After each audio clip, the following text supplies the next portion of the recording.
வணக்கம். என்னோட ஒரு 2 மினிட்ஸ் இந்த எலெக்ஷன் பத்தி. ஸோ இன்னைக்கு கேம்பெயின் க்ளோஸ் ஆக போகுது. அனதர் 2-3 ஹார்ஸ் ஒரு மிகப்பெரிய டெமோக்ராட்டிக் கண்ட்ரியோட election campaign first phase of election campaign இன்னைக்கு க்ளோஸ் ஆகுது.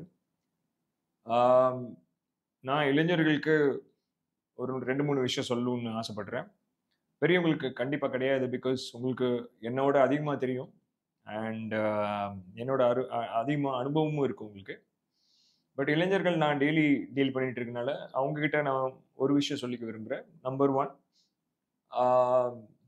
நீங்க தயவு செய்து இந்த வெறுப்பு அரசியல்ல இன்வால்வ் ஆகாதீங்க.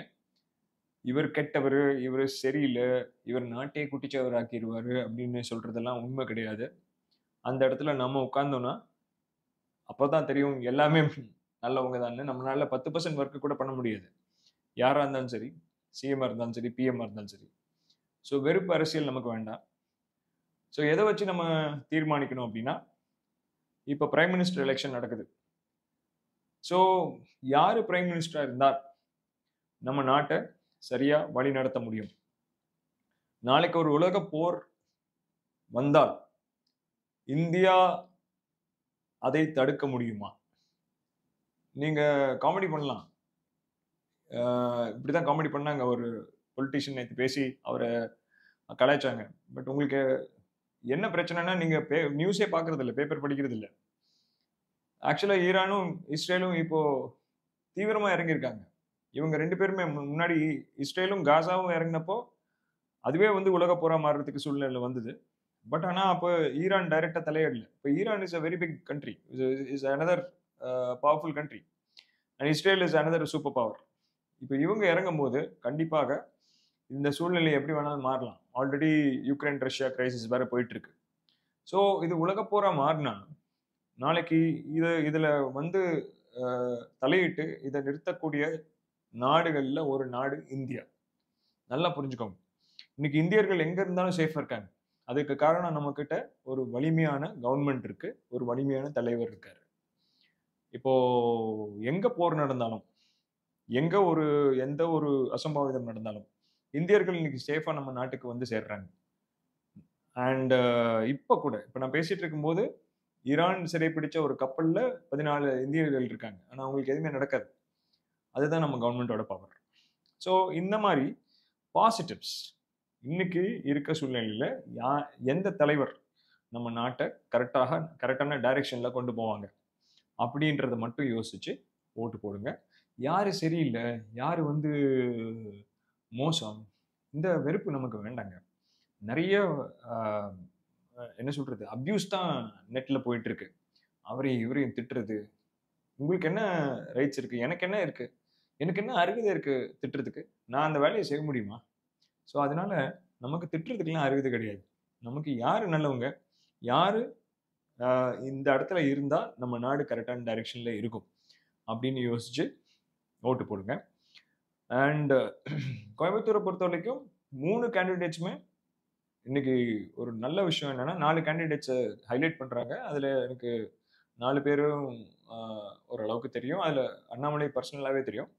ஏன்னா என்ன மாதிரி அவரும் ஒரு சாதாரண குடும்பத்திலேருந்து ஒரு competitive all India competitive exam clear பண்ணி ஒரு அதிகாரியா ஆனவர். அவர் சிவில் சர்வீஸ், நான் மிலிட்ரியில இதே மாதிரி காம்படிட்டிவ் எக்ஸாமை நான் 3 முறை கிளியர் பண்ணியிருக்கேன். ஸோ அதனால அவர் வெளியில வந்தப்போ, அவர் ரிசைன் பண்ணிட்டு வெளில வந்தப்போ நான் அவர்கிட்ட ஒரு சின்ன கோரிக்கைக்காக அப்ரோச் பண்ணேன்.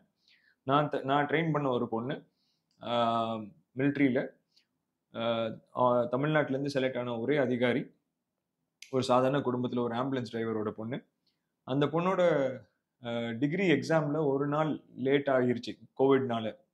அந்த டேட்டை தாண்டிட்டனால, ஒரு நாள் தாண்டிட்டனால அப்பாயின்மெண்ட் ஆர்டர் ஆர்மி இஷ்யூ பண்ணல.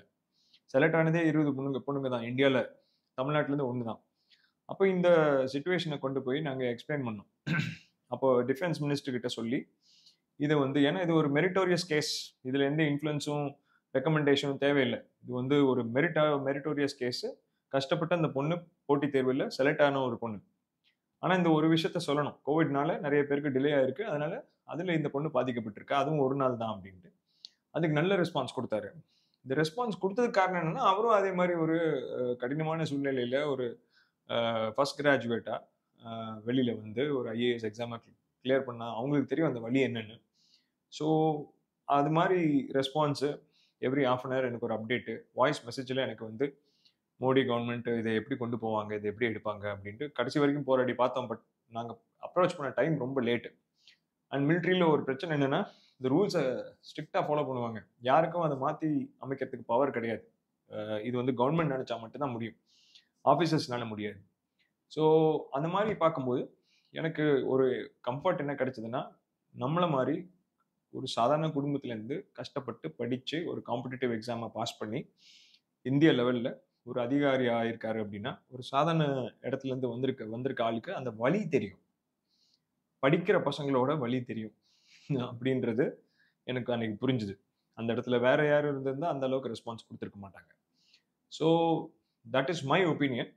பட் நான் முன்னாடி சொன்ன மாதிரி நம்ம எல்லாருக்குமே நம்ம ஒப்பீனியன் இருக்கும். அதனால நம்ம யாரும் நம்மளை பிராண்ட் பண்ணிக்க வேண்டாம். இப்போ இப்போ எனக்கு என்ன நடக்குது அப்படின்னா, நீங்கள் யாராச்சும் ஏதாவது ஒப்பீனியன் கொடுத்தா உடனே அவரை வந்து சங்கின்றாங்க, இல்லை திராவிடன்றாங்க, இல்லைன்னா வேற ஏதாவது சொல்லிடுறாங்க. பட் நான் இன்னைக்கு சொல்ற மெசேஜ் இளைஞர்களுக்கு, நம்பர் 1 முன்னாடியே சொல்லிட்டேன், வெறுப்பு அரசியல் வேண்டாம். யாரும் கெட்டவங்க கிடையாது. அந்த இடத்துல உட்கார்ந்தா அந்த வேலை எவ்வளோ கஷ்டம் அப்படின்னு உங்களுக்கே தெரியும். உங்களால செய்ய முடியாது, என்னாலையும் செய்ய முடியாது. அதனால வெறுப்பு அரசியல் வேண்டாம். யார் அந்த இடத்துல இருந்தால் பெட்டரா இருக்கும் அப்படின்னு யோசிச்சு அவங்களுக்கு ஓட்டு போடுங்க. இந்த நாட்டை அடுத்த லெவலுக்கு கொண்டு போகக்கூடிய பிரைம் மினிஸ்டருக்கு ஓட்டு போடுவோம். அதே மாதிரி நம்ம யாருமே யாரையும் பிராண்ட் பண்ண வேண்டாம். அதாவது அவங்கவுங்க ஒப்பீனியன், அவங்களோட எக்ஸ்பீரியன்ஸை வச்சு அவங்க ஒரு கட்சியை முடிவு பண்ணுவாங்க, இல்லைன்னா ஒரு கேண்டிடேட்டை முடிவு பண்ணுவாங்க. நாம் அதனால அவங்கள சங்கின்னு சொல்ல வேண்டாம், திராவிடன்னு சொல்ல வேண்டாம், அது அவங்க இஷ்டம். பட் நான் சொல்கிற மெசேஜ் என்னென்னா, நீங்கள் சங்கியாக இருங்க, திராவிடனாக இருங்க, ஆனால் தயவு செய்து ஓட்டு போடாத சொங்கியாக மட்டும் இருந்துடாதீங்க.